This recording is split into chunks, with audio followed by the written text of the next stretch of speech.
Amidst its breathtaking beauty and grandeur, the wilderness can also be a harsh instructor.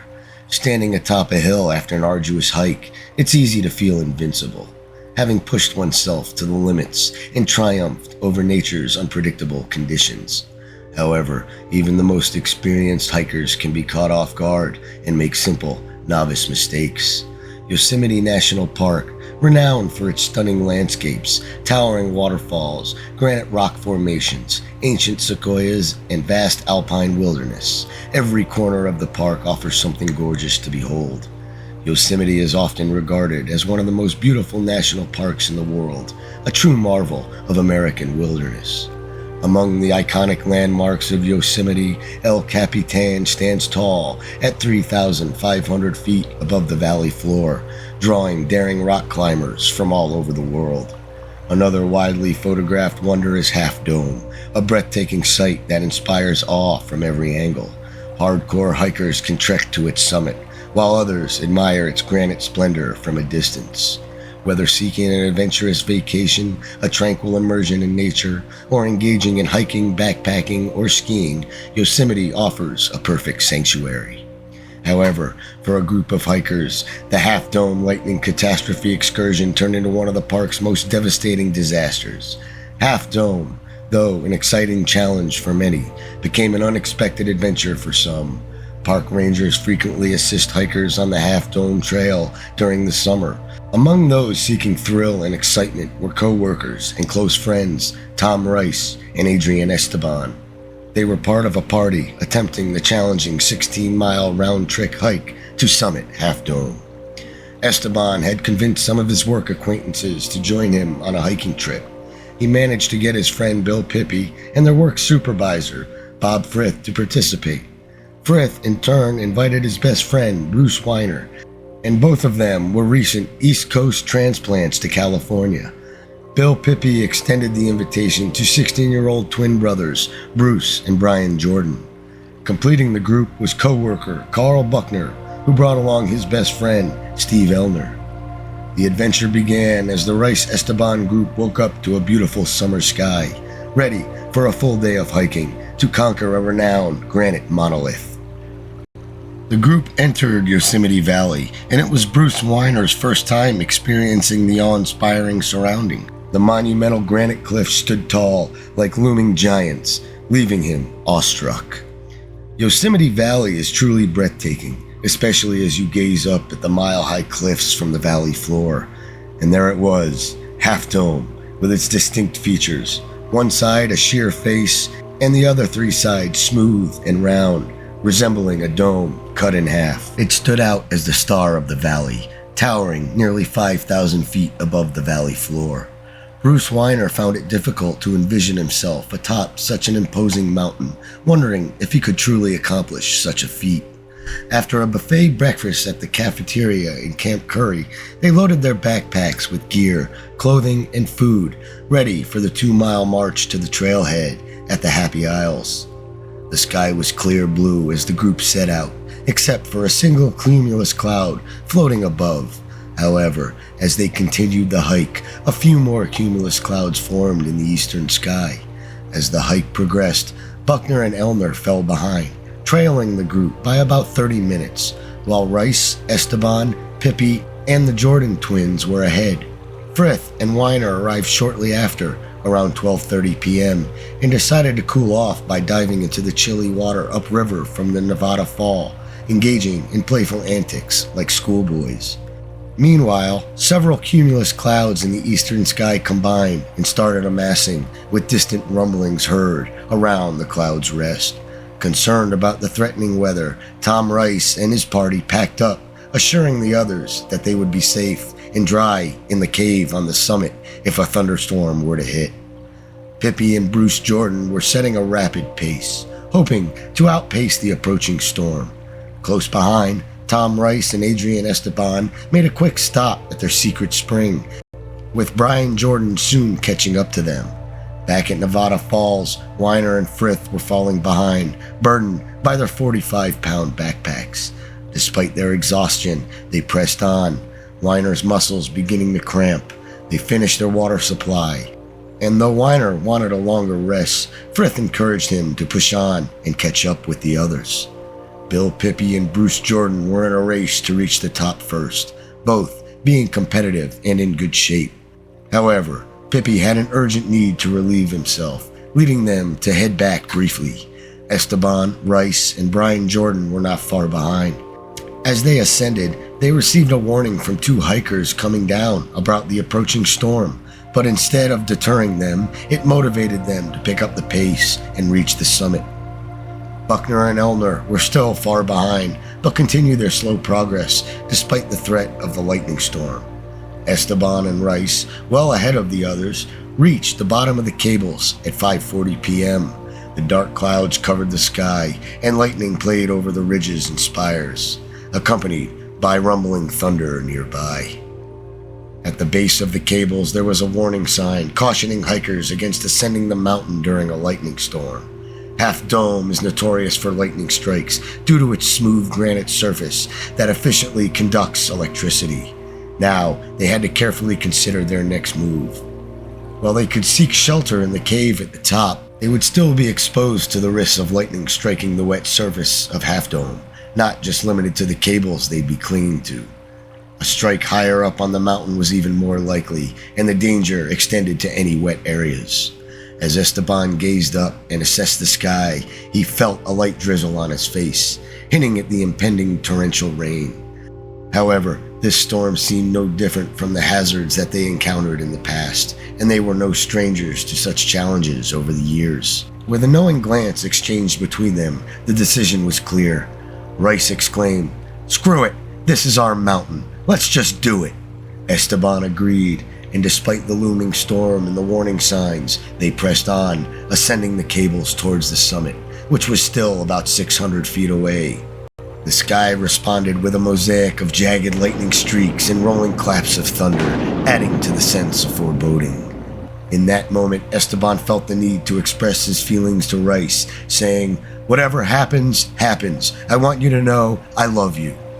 Meanwhile, Jordan had decided to hike at his own pace, eager to impress the older men, and he followed in Rice and Esteban's footsteps without hesitation.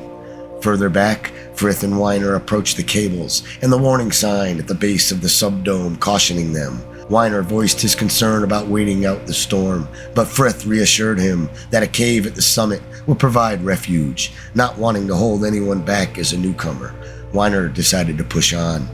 As Rice and Esteban reached the summit around 6 p.m., they were aware of their vulnerability to lightning strikes on the dome. They hurriedly made their way into the cave, celebrating their success and high-fiving each other. A few minutes later, Brian Jordan joined them, urgently guided by Esteban. Frith and Weiner also appeared at the summit and were welcomed into the cave. Inside the cave, they embraced the moment, proud of their achievement and beaming with joy.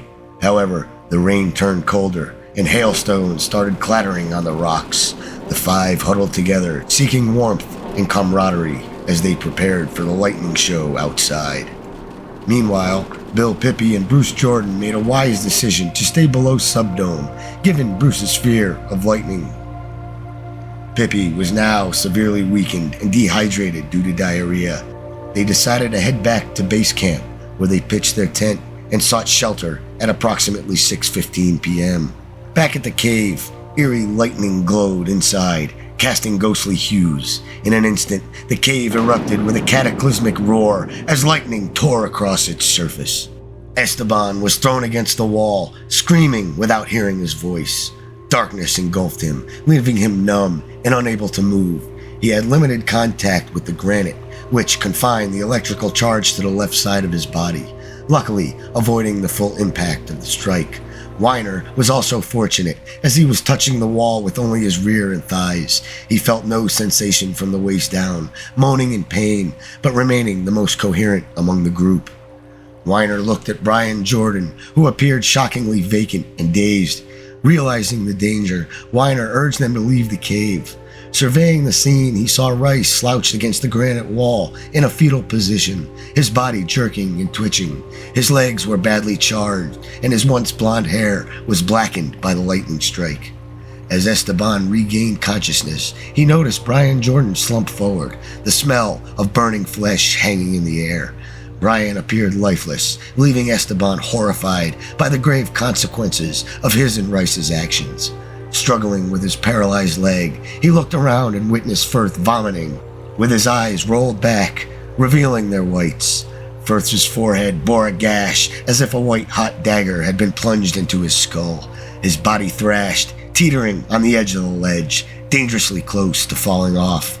Esteban acted swiftly, reaching out to snag Firth's waistband and pulling him back from the precipice. However, Firth's body continued to convulse toward the edge, as if seeking something beyond.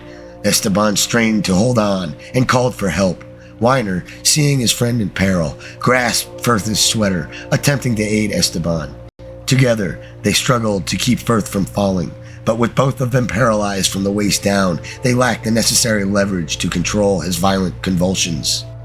Amid the chaos, Weiner desperately held on, while Esteban, facing the reality of their situation, made the difficult decision to let go. Firth convulsed, sliding closer to the edge, dragging Weiner along with him. In horror, Weiner had no choice but to let go. He and Esteban helplessly watched as Firth disappeared over the precipice, falling to the rocks 2,220 feet below. Weiner screamed and began to sob, devastated by this tragedy. Turning his attention to Rice, Esteban saw his left leg twisted beneath a dislodged rock. Rice was making unintelligible noises, gagging on regurgitated broccoli. Esteban attempted to restore consciousness, but Rice's severe burns were still smoking. Outside, atmospheric crackling filled the air, adding to Esteban's fear and desperation to escape. Summoning all his upper body strength, Esteban crawled to the tunnel entrance and out onto the summit. He focused on reaching a nearby crevasse called the outhouse, about 150 feet away. Crawling frantically, he finally reached the depression, overwhelmed with relief at being alive. Meanwhile, back at the cave, Weiner was deeply shaken by the disaster that had befallen them. His injured leg made it unthinkable to climb down the cables, so he decided to stay put, hoping to avoid being a human lightning rod. He prayed that another strike wouldn't occur and remained immobile. Suddenly, buzzing and crackling filled the air again. There was no time for Weiner to react before another blinding explosion blasted the granite, tearing through the cave. Weiner experienced an out-of-body sensation, watching his own convulsing body before gradually feeling a sharp pain in his chest. He lay motionless, his shirt stuck to his exposed skin due to the burns. Rice regained consciousness, screaming in agony as Weiner's body lay on his leg. Rice's other leg was grotesquely bent under a rock. Nearby, Brian Jordan appeared lifeless, his face bluish and his body slumped over.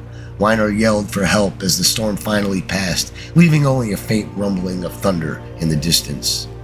Esteban, thinking the danger had subsided, left the crevasse and crawled back towards the cave. He spotted someone coming over the ridge at the top of the cables and waved his arms to get their attention. The approaching hiker was Mike Hook, a trained EMT. As Hook entered the cave, he was met with the devastating scene that had befallen the hiking party. The smell of burnt hair and flesh lingered in the air. Rushing to assist, he first attended to Brian Jordan, who showed no pulse and had sadly passed away. Hook then returned his attention to Rice and Weiner. Esteban, who had regained full use of his legs, approached the cave to help. Rice pleaded with him not to leave him behind, referencing a previous incident with Hogan. Esteban carried the two injured hikers out of the cave and placed them on the open granite, where Linda Cozier, an EMT trainer from another hiking group, and others provided assistance. Meanwhile, Pippi and Bruce Jordan were ready to begin their ascent and had returned to the cables. Buckner and Elner also arrived at the cables, and together they decided to regroup and repack their backpacks. Just as they were about to start their ascent, they encountered a frantic hiker rushing down with news of a lightning strike that had hit hikers at the top. Elner decided not to continue and headed back down. Pippi initially refused to believe the strike involved anyone from their group, blocking that notion from his mind.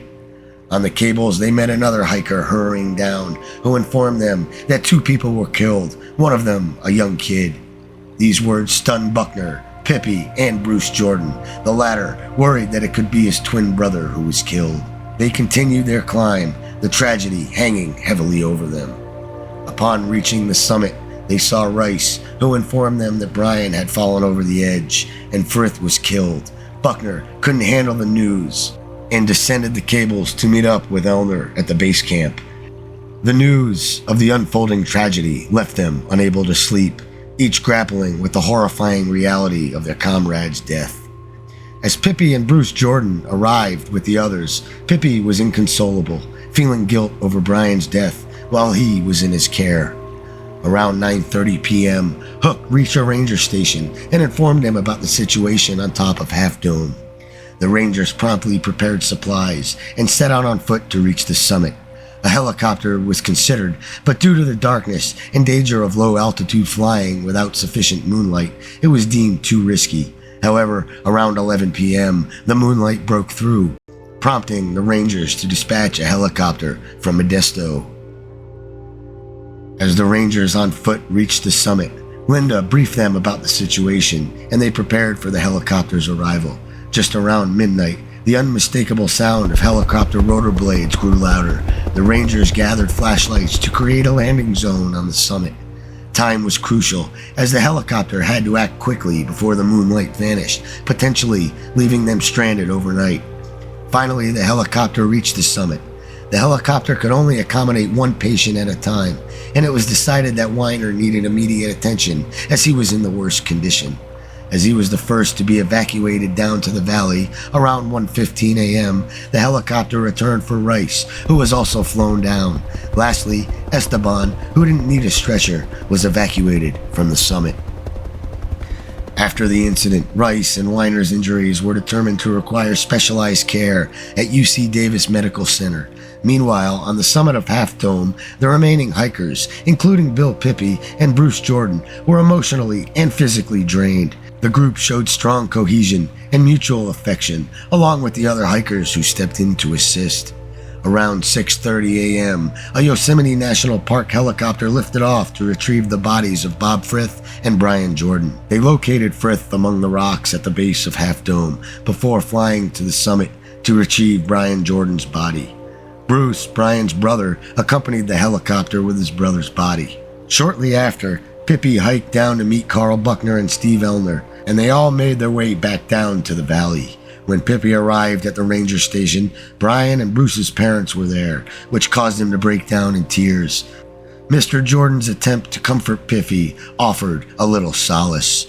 Unaware of the specific events leading to the tragedy, the Jordans held Yosemite officials responsible for the disaster and questioned why hikers were allowed to climb Half Dome during the hazardous weather. Linda Crozier and another member of her party, Brian Gage, gave their statements to the Rangers about what had occurred. Gage reflected on the accident, acknowledging it was a combination of Mother Nature and poor human judgment. Nevertheless, a potential wrongful death lawsuit against Yosemite loomed, with the ranger expressing concern that it could significantly impact the budget allocated for accessibility to Half Dome and other backcountry destinations. Gage was prepared to testify that the accident happened due to recklessness on the part of the 5 men in the cave. Esteban himself admitted that the Jordans' pursuit of a lawsuit would likely be dismissed, leading them to reconsider. He grappled with the guilt of causing the deaths of 2 people and injuring others, as well as the accusation from Rice that he had abandoned him. Esteban faced a difficult choice during the catastrophe, contemplating whether to risk his life to save someone else or to save himself and potentially let someone else perish. After fleeing the cave and surviving the incident with no major injuries, Esteban sank into a deep depression and was haunted by nightmares of Frith falling off the edge. Meanwhile, Tom Rice and Bruce Weiner were hospitalized at UC Davis Medical Center, both in critical condition. Weiner endured a challenging recovery with significant weight loss, muscle loss, and lingering nerve and kidney problems. More than 30 years later, Weiner remains deeply grateful to those who rescued them and cared for them during the hours until the helicopter arrived. He also acknowledged the reckless decision to seek refuge on the summit during a lightning storm, despite being inexperienced hikers. Rice, who spent weeks in the intensive care unit with severe leg burns, was resentful of Esteban's lack of injuries and criticized him for leaving. Nevertheless, he made a full recovery, and both Esteban and Rice returned to Half Dome the following summer to prove themselves. In conclusion, lightning is a significant danger during outdoor activities. Seek enclosed shelters and avoid contact with conducting objects during a storm. Large structures or cars can offer better protection than cliffs, caves, or trees. If caught in an open area, find the lowest point, crouch, and make yourself the smallest target possible.